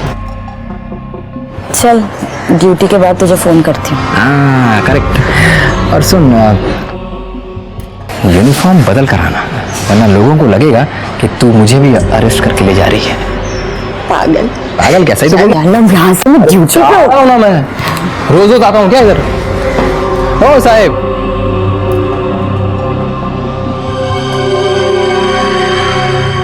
यहाँ पर एक बार। ये सही फोटो है ना? तुझे सुरभि अंकल याद है? अरे वो जिनका केरोसिन का दुकान है ना? हाँ हाँ। हाँ वो ना अब मेरे लिए जॉब ढूंढ रहे हैं। वाह गुड। यार गुड तो है, पर मेरे को ना, मेरे को क्या मतलब, तेरे को भी उनके लिए कुछ करना चाहिए। मुझे? हाँ मतलब ज्यादा कुछ नहीं, वो पुलिस केरोसिन का ब्लैक करने वालों की दुकान पर रेड मारती है ना? हाँ। तो रेड मारने से पहले तुझे तो पता चल ही जाता होगा। हाँ तो जब उनके दुकान पर रेड पड़ेगी तो तू मुझे पहले बता देना। क्या है कि उनका नुकसान होने से बच जाएगा और मेरी जॉब भी लग जाएगी। हाँ? तो पागल है क्या दीपक? सुबह वो जुआ खेलने वाले को बचा रहा था और अब ये ब्लैक करने वाले को बचा रहा है। अरे यार बचा कहाँ रहा हूँ मैं, इसको गिव एंड टेक बोलते हैं जागृति, बिजनेस बिजनेस। अच्छा कैसे? देख मेरी जॉब लगेगी तभी तू अपने घर में हमारी शादी की बात कर पाएगी ना, समझना यार, छोटा सा तो काम है। प्लीज यार प्लीज दीपक। अरे यार प्लीज जान मान जा प्लीज। ठीक है बता दूंगी। चल अब पानी पूरी खा। हाँ पानी पूरी खिलाइए। ये जागृति कभी समझ नहीं पाई कि दीपक उसका फायदा उठाने की कोशिश कर रहा है। सर शुरू में तो नहीं, लेकिन बाद में उसे पता चल गया कि थैंक यू सर। बाद में उसे दीपक की हरकतों के बारे में पता चल गया। एक दिन जब उसने देखा कुछ दुकान वालों ने अपनी दुकानें इलीगल तरीके से आगे बढ़ा ली हैं, तो वो ये सब क्या चल रहा है यहाँ? हाँ तुम्हारी दुकान की लिमिट वहाँ तक है ना, ये यहाँ तक कैसे है सामान सारा? इलीगल है, हटाओ यहाँ से, लौकर लौकर। अरे मैडम मालूम है इलीगल है, लेकिन इसी बात का तो हम आपको हफ्ता देते हैं। वो आपके मंगेतर दीपक हर हफ्ते हमसे पैसे लेके जाता है। बकवास मत कर। मैडम हमसे गेम क्यों खेल रहे हैं आप? ये मैडम से तमीज से बात कर। साहब अभी तक हमने बदतमीजी नहीं की है, लेकिन गरीब आदमी को आप इसी तरह परेशान करेंगे ना तो तमाशा खड़ा करना हमको भी आता है। ए महेश, फिरोज, अरे भाई इधर आओ जल्दी। क्या बात है भाई, क्या हुआ?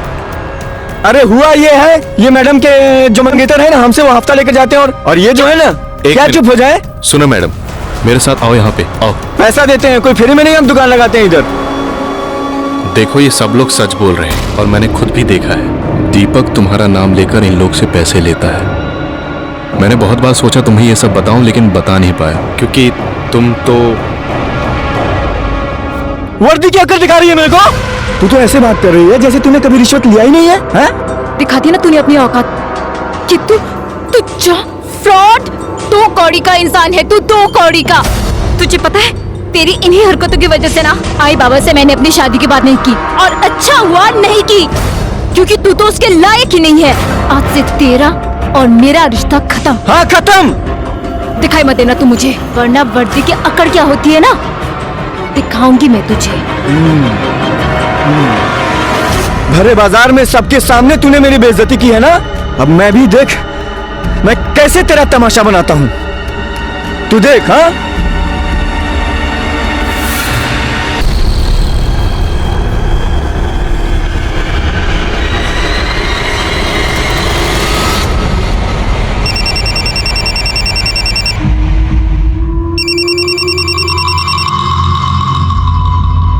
बोल।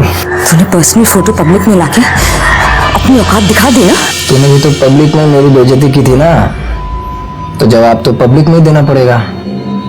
साले तुझे पता है ना, तुझे पता है मैं इसके लिए तुझे जेल में सड़ा सकती हूँ। क्या? एक भूल मत तू, मैंने भी तेरे साथ पुलिस की ट्रेनिंग ली थी, और पुलिस को सबूत मांगता है। पहले तो साबित कर कि मैंने किया, फिर सड़ा देना।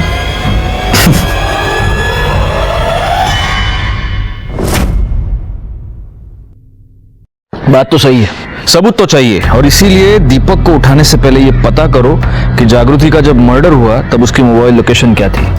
हो सर। अच्छा एक बात बताओ गायकवाड़, ये रमेश पवार कौन है? 3 दिन हो गए मुझे यहाँ हुए, मैंने देखा तो नहीं उसको। छुट्टी पर है क्या? सर छुट्टी पे नहीं है, सस्पेंडेड है। क्यों? सर एक्चुअली उसके सस्पेंशन का कारण भी ये जागृति ही थी। मतलब? क्या हुआ, तबीयत खराब है? अरे खाना भी नहीं खाया अब तक? हाँ, बस मन नहीं कर रहा था। परेशान हो? कहीं दीपक तुम्हें तंग तो नहीं कर रहा? नहीं, ऐसी कोई बात नहीं है। देख, तुम अगर बताना नहीं चाहती तो चलेगा, लेकिन तुम्हारा मूड पहले से ही खराब है, मैं देख पा रहा हूँ। लेकिन खाना छोड़कर अपनी तबीयत को खराब करनी है, बराबर है कि नहीं? चलो खाना खाओ। नहीं, मैं बात। अरे खा लो बाबा, इतनी कितना टाइम भूखी रहोगी?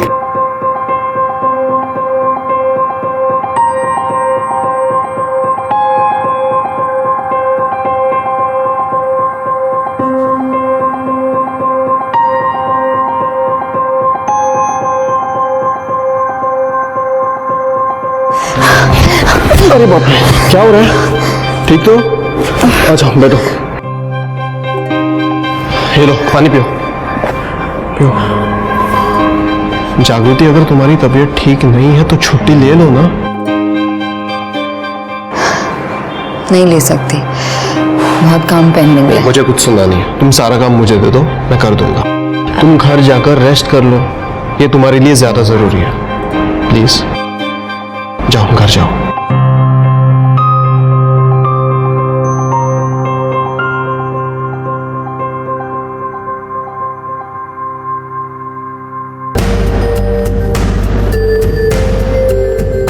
नाइट ड्यूटी है ना, चाय तो लगेगी, इसलिए तुम्हारे लिए भी लाया हूं। लो।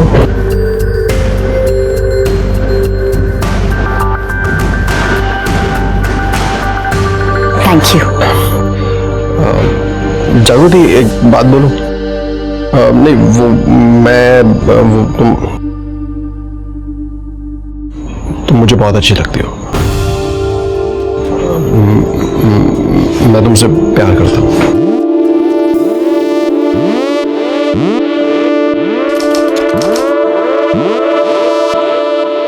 तो शादी का क्या इरादा है? कब करनी है शादी?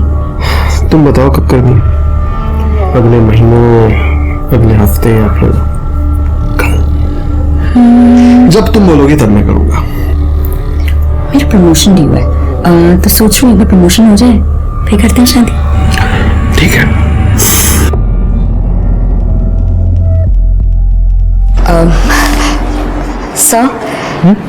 सर, मुझे आपसे कुछ बात करनी है। हाँ बोलो ना। सर कुछ खास नहीं, वो क्या है ना कि सर मेरा प्रमोशन ड्यू है, तो अगर आप रिकमेंडेशन लेटर पे साइन कर देंगे तो थोड़ा जल्दी हो जाएगा। ठीक है, कर दूंगा, लेकिन ये अचानक इतनी जल्दी क्यों? सर वो मैं शादी कर रही हूँ। अच्छा, शादी के लिए प्रमोशन चाहिए?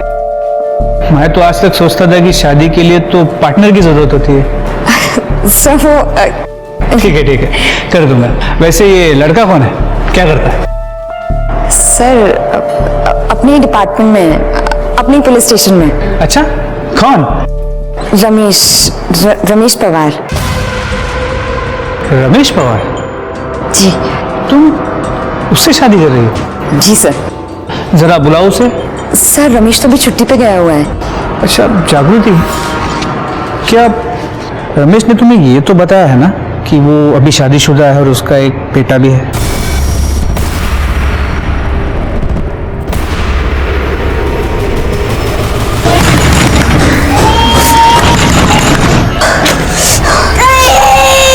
रमेश का है। कौन है आप? कौन है रमेश? का बुलाओ उसे। अरे आपको बोलना ना।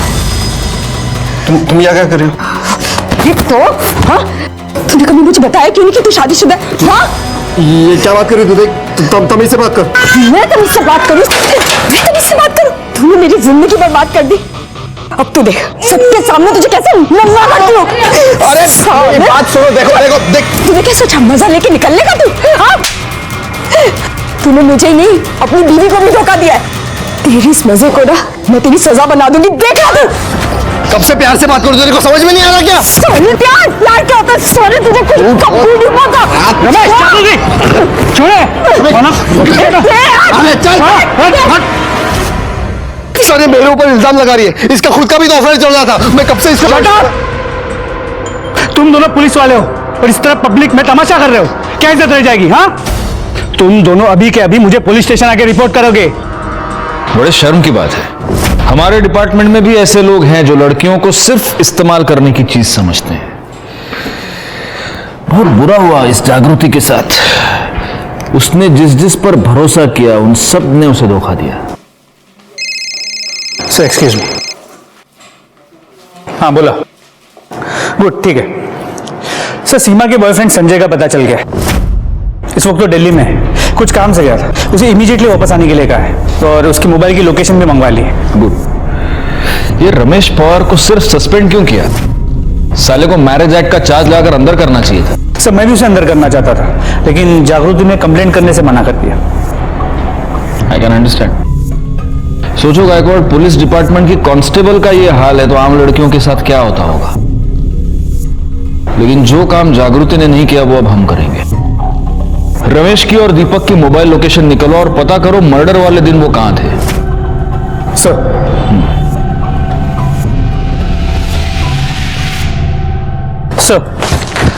मोबाइल लोकेशंस के मुताबिक जागृति के मर्डर के वक्त दीपक और रमेश की मोबाइल की लोकेशन सेम थी। मतलब पॉसिबल है कि ये दोनों साथ में हो। पर ये दोनों तो एक दूसरे के ऑपोजिशन में हैं, तो ये साथ में क्या कर रहे थे? कहीं ऐसा तो नहीं कि ये दिलजले फ्रॉड आशिक इन दोनों ने मिलकर ये मर्डर्स किए हों? एक काम करो, अपने खबरियों को काम पर लगाओ। अब सच क्या है ये दोनों खुद बताएंगे।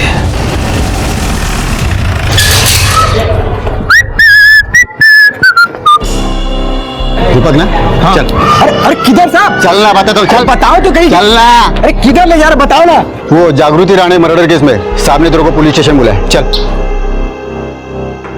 हाँ तो चलता हूँ ना साहब। हाथ छोड़ो ना साहब, इधर इज्जत है अपनी। हाँ छोड़ना भाई, जा रहा हूँ ना। देखिए हाँ खामखा आप भी हटना इधर से, पकड़।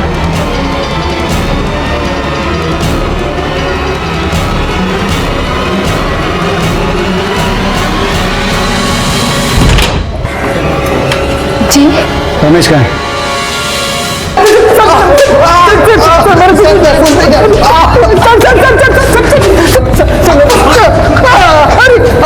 गायकवाड़, सर मैंने कुछ नहीं किया सर। चलो अब सच सच बताओ कि तुमने जागृति और सीमा को क्यों मारा और कैसे मारा? सर मैंने किसी को नहीं मारा। मैंने तो कई दिनों से उसकी शक्ल तक नहीं देखी सर। मैंने उसे नहीं मारा। तू पुलिस वाला है ना? तू तो ये जानता ही होगा कि मोबाइल लोकेशन क्या चीज होती है। तुम दोनों की मोबाइल लोकेशन ये बता रही है कि जब जागृति और सीमा का खून हुआ उस दिन दोपहर से लेकर रात तक तुम दोनों एक दूसरे के साथ थे। और ये तेरा पार्टनर, इसने तो भागने की कोशिश की, तो ये साबित हो गया कि इन दोनों का खून तुम्ही ने किया है। सर हम दोनों एक साथ ही थे, लेकिन जागृति को मारने के लिए नहीं, दारू पीने के लिए। इसने मुझे फोन किया था और दारू पीने के लिए बुलाया था। हाँ सर, दारू पीना बहुत बुरी बात है। और तुम दोनों एक दूसरे के इतने अच्छे दोस्त कब से हो गए?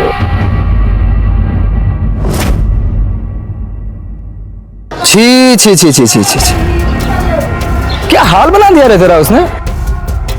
एकदम हीरो से जीरो। बड़ा सीना चौड़ा करके घूमता था ना तू, सस्पेंड करवा के घर में बिठा दिया तेरे को। तेरे जख्म पे नमक नहीं छिड़क रहा मैं।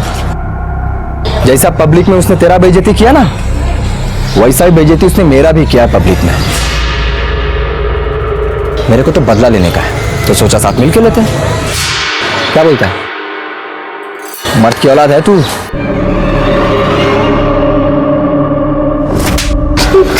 और तुम ना बर्दों ने अपनी मर्दानगी निकालने के लिए ये तरीका ढूंढ निकाला, एक लड़की को बदनाम किया। सर सारे आइडियाज इसके थे, मैंने तो बस इसका साथ दिया।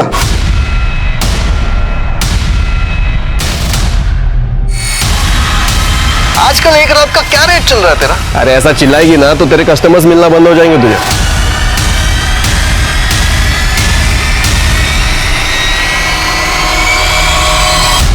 जोशी मैडम, इसको इसके आइडिया का इनाम दो। और ये तो हम में से ही एक है, इसको तो आप मारना 10 और गिनना 1। गायकवाड़ वाह मांगे जरा, जागा दे मैडम ना।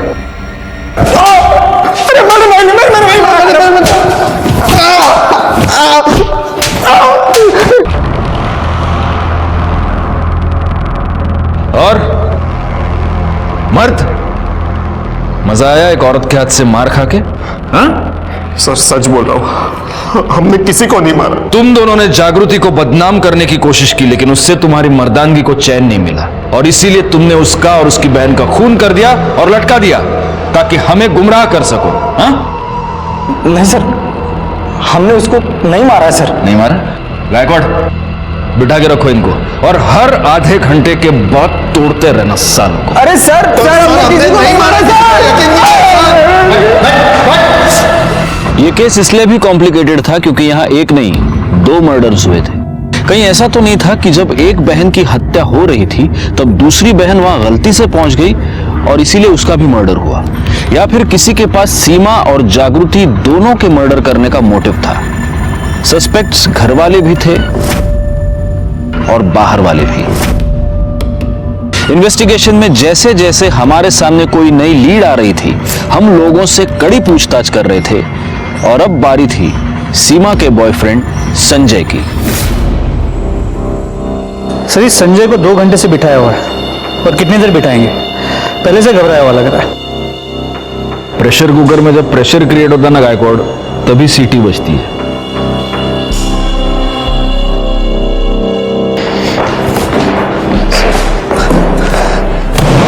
ये है तेरे मोबाइल लोकेशन की रिपोर्ट, जिससे ये साबित होता है कि जब मर्डर हुआ तब तू सीमा के घर में था।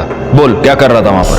सर जी मैं वहां गया था, लेकिन मैं खुद से नहीं गया था। सीमा ने मुझे बुलाया था। सर वो बोली कि उसके आई बाबा किसी यहाँ शादी पे जा रहे हैं, तो हम उसके घर के पास वाले पार्क में मिल सकते हैं। और सर जी पार्क में बैठ के हमने कुछ देर बातें की और फिर मैं उसे छोड़ने चला गया और घर के बाहर भी कुछ सर आधे घंटे बाद की बस। टाइम क्या हुआ था तब? सर यही कोई 1:15 बजा था, लेकिन सर मैं उसके घर के अंदर नहीं गया, बाहर से ही आ गया था। ये हो गया तेरा वर्जन, अब मेरा वाला वर्जन सुन। तू उसके घर गया तो जाऊं मैं? संजय, मुझे तुमसे कुछ बात करनी है। बोलो ना। दरअसल बात यह है संजय कि आई एम प्रेग्नेंट। तुम अभी मुझे बता रही हो? संजय, मुझे खुद अभी पता चला है। तुम्हें प्रिकॉशन लेना चाहिए था कम से कम। अब क्या कर रहे हैं? हम शादी कर लेते हैं संजय। लेकिन अभी इतना जल्दी कैसे हो सकता है सारी चीजें? कुछ तो करो संजय। मैं मम्मी पापा को कैसे फेस करूं? देखो मुझे थोड़ा टाइम चाहिए, इतना जल्दी सब कुछ नहीं हो सकता है। Sanjay, I trust you. Please मुझसे शादी कर लो प्लीज। ठीक है, लेकिन मुझे थोड़ा टाइम चाहिए। एक गिलास पानी मिल सकता है? यही किया ना तूने? बहती गंगा में हाथ धो लिया। सर जी ऐसा कुछ नहीं है, मैं कसम खा के कह रहा हूँ सर जी, मैंने किसी को नहीं मारा सर। और सर रही बात प्रेग्नेंट वाली, तो सर उस बारे के बाद मुझे मालूम ही नहीं था। और सर क्या सबूत है कि बच्चा मेरा ही है? गायकवाड़, बगा पब्लिक कितनी होशियार है। पुलिस के पास हर बात का सबूत मांगती है। सबूत तो हम तुम्हें देंगे, लेकिन तब तक तू हमारे पुलिस स्टेशन का मेहमान बनकर रहेगा। क्यों जाला? सर मेरी बात में यकीन कीजिए। सर मैंने कुछ किया ही नहीं सर। सीमा की फीटस का डीएनए संजय से मैच करता है, वो बच्चा संजय का ही है। गायकवाड़ से ये तो साबित होता है कि बच्चा संजय का है, लेकिन ये कैसे साबित करेंगे कि ये मर्डर संजय ने किया है? क्योंकि अगर उसने सीमा का मर्डर किया तो फिर उसने जागृति को क्यों मारा?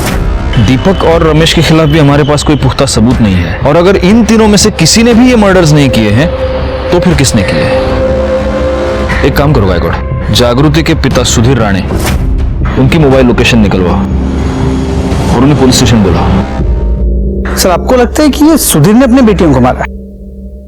क्यों नहीं? इन्हीं बेटियों की वजह से सुधीर राणे की बहुत बदनामी हुई है। मोटिव तो है उसके पास।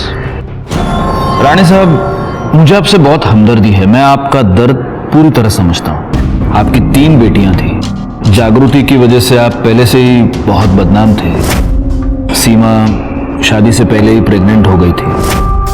बहुत मुश्किल रहा होगा ये सब सहन कर पाना, है ना? हाँ। अच्छा, उस दिन मतलब मर्डर वाले दिन आप कहाँ गए थे? आपने बताया था। उस दिन हम अपने रिश्तेदार के शादी में गए थे। शादी में गए थे? अच्छा, कितने बजे गए थे? 12:30 के आसपास। तो 12:30 बजे आप शादी में गए जी, और 1 बजे आप घर वापस आ गए? नहीं, मतलब हाँ, 1 बजे आप वापस आ गए। आपने ये बात हमें बताई नहीं, लेकिन आपके मोबाइल लोकेशन ने बता दी। 1 बजे आप घर वापस आए थे। क्यों आए थे? साहब मैं आलो तो घरी, मैं वापस गया था। वो मेरी बीवी शगुन का लिफाफा लाना भूल गई थी, इसलिए मुझे घर पे वापस जाना पड़ा। अच्छा। और तब ये दो बहनें कहाँ थी? सीमा तो दिखी नहीं। जागृति किचन में ही खाना बना रही थी, लेकिन मैंने उससे बात नहीं की। मैंने खुद ही लिफाफा ढूंढा और निकल गया। आश्चर्य है, मतलब आपने अपनी बेटी से पूछा नहीं कि बाबा कुठे एनवलप पाइला का? कुछ भी नहीं पूछा आपने, ऐसे ही चले गए? जब से उसके वजह से हमारी बदनामी हुई ना, मैं उससे बात नहीं करता हूँ। ये बात तो सच है, मैं जानता हूं ये बात सच है, लेकिन ये झूठ है कि आप लिफाफा लेने के लिए वापस गए थे। जागृति की वजह से आप पहले से ही बहुत बदनाम थे। आपकी दूसरी बेटी सीमा शादी से पहले प्रेग्नेंट थी। आपको ये चिंता खाई जा रही थी कि आपकी तीसरी बेटी के साथ क्या होगा। आपके मन में बहुत गुस्सा था और उसी गुस्से में आकर आपने जागृति का खून कर दिया।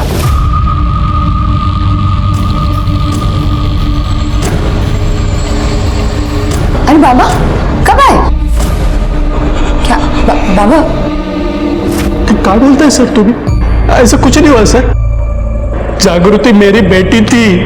हाँ, मैं उससे नाराज था, लेकिन मैं उसका कभी खून नहीं कर सकता, कभी नहीं। सेवा के बारे में तो मुझे मालूम ही नहीं था। ठीक है, आप जा सकते हैं।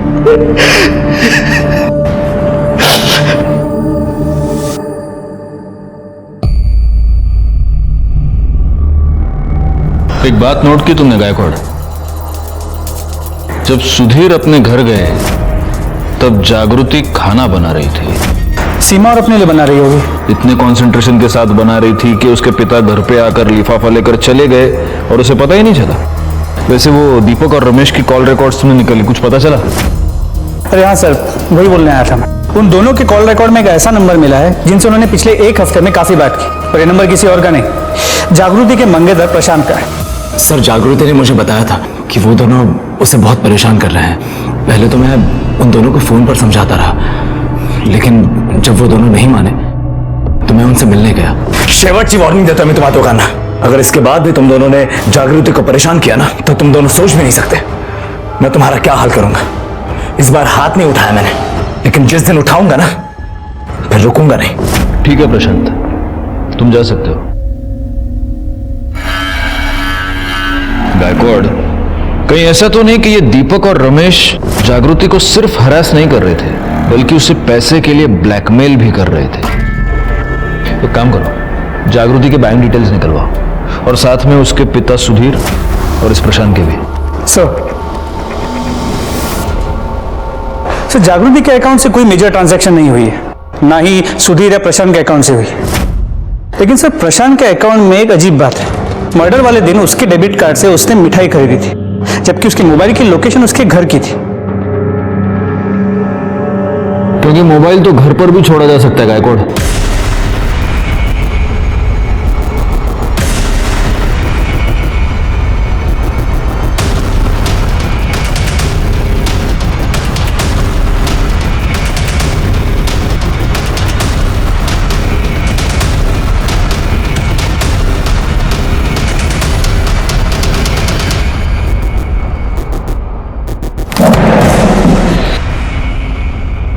इस रस्सी को जानता है? जानता ही होगा, क्योंकि ये रस्सी तूने ही खरीदी है जिस दिन जागृति और सीमा का मर्डर हुआ उस दिन। नहीं सर, मैंने नहीं खरीदी है। खैर, आपके पास क्या प्रूफ है कि ये रस्सी मैंने खरीदी थी? गायकवाड़, लो, एक और आ गया प्रूफ मांगने वाला। हमारे पास प्रूफ है प्रशांत, और इसीलिए हम बोल रहे हैं। नाइक, दाखवा।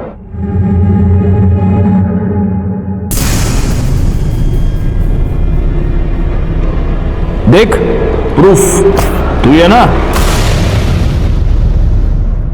हार्डवेयर शॉप में तू गया और तूने वहां कैश देकर रस्सी खरीदी, ये रस्सी। अब सीक्वल दिखाओ इसको। उसके बाद तू इस स्वीट शॉप में गया और वहां से तूने मिठाई खरीदी, और वहां तूने अपनी पहली गलती की। इस बार तूने कैश पेमेंट नहीं किया, इस बार तूने अपना डेबिट कार्ड यूज किया। ये मिठाई का डब्बा लेकर तू जागृति के घर गया, वहां तूने अपनी दूसरी गलती की। ये मिठाई का डब्बा तूने जागृति के घर पे ही छोड़ दिया। बाद में ये पैक्ड मिठाई का डब्बा उसके फ्रिज में था। और चाहिए प्रूफ? बोल बोल। बैकवर्ड फोड़ा। नहीं सर, एक मिनट, बताता हूँ सर, बताता हूँ। दीपक और रमेश ने मुझे मिलने के लिए बुलाया था। ये देख,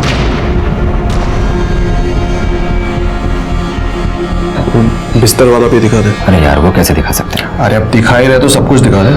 चल ठीक है।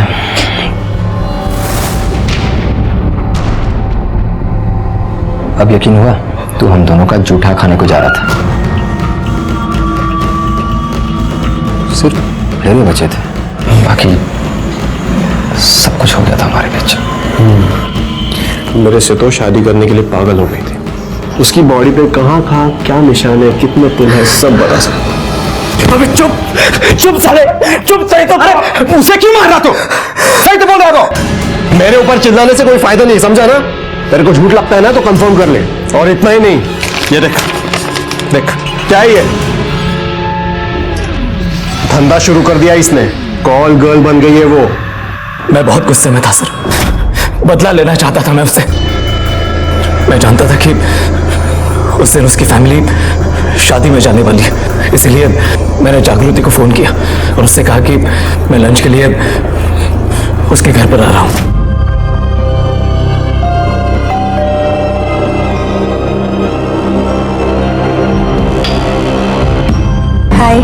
हाय।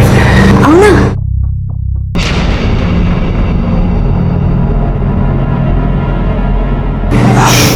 ये मिठाई है। मेरे लिए? हाँ। Thank you. अच्छा खाना भी रेडी, मैं लगाती हूँ। अब तुम बैठो।